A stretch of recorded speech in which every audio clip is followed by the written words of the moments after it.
had not heard anything about the histories of the individuals before visiting the exhibit. I didn't know much about Zainichi before going to the exhibit.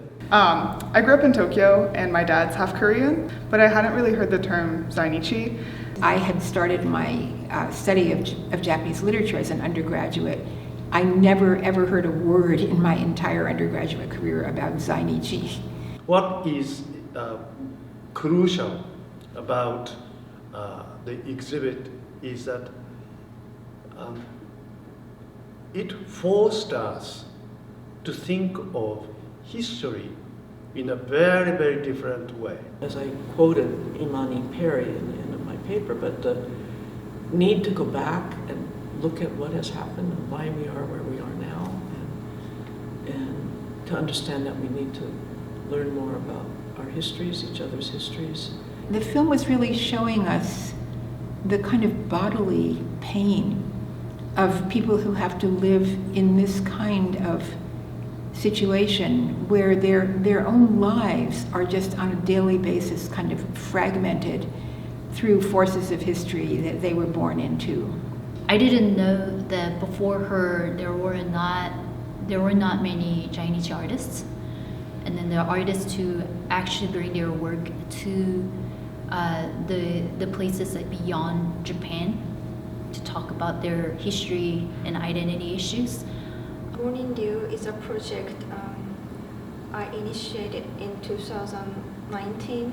I wanted to make sort of like a disjointed historical continuity into one sort of chronological time frame as a video artwork, and wanted to make missing piece incorporated into one contextualized historical narrative, which is personal at the same time signifying the repressed memory and creating the hole in the memory of post-colonial condition in East Asia. Sony is a very outspoken person despite her very, soft-spoken appearance. She tends to weave and interweave very tightly archival footage with feature film footage and with some staged footage.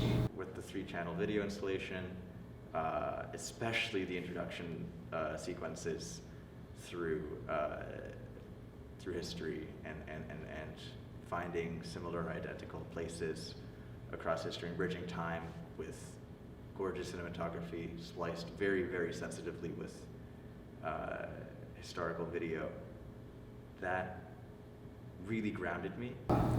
The way that it captured these sort of invisible stories and in like a very visual format, like 3 screens. It's more than usual, but not with faces, just sort of an audio take and these like historical photos. I thought was extremely powerful.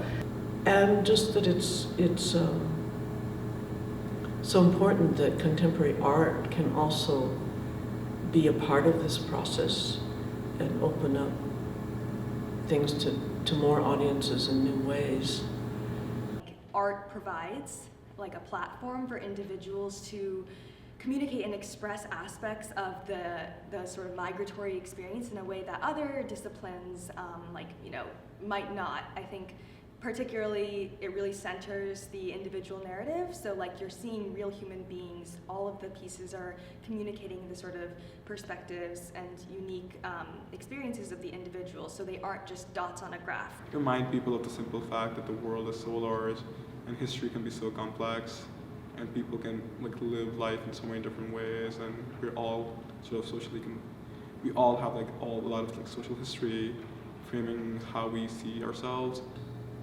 Regardless of even the content, or regardless of what you actually see on the screen, the very nature, the fact that there's a piece in the Johnson that's getting significant space and is about these peoples, is about this concept, this idea, I think that's important.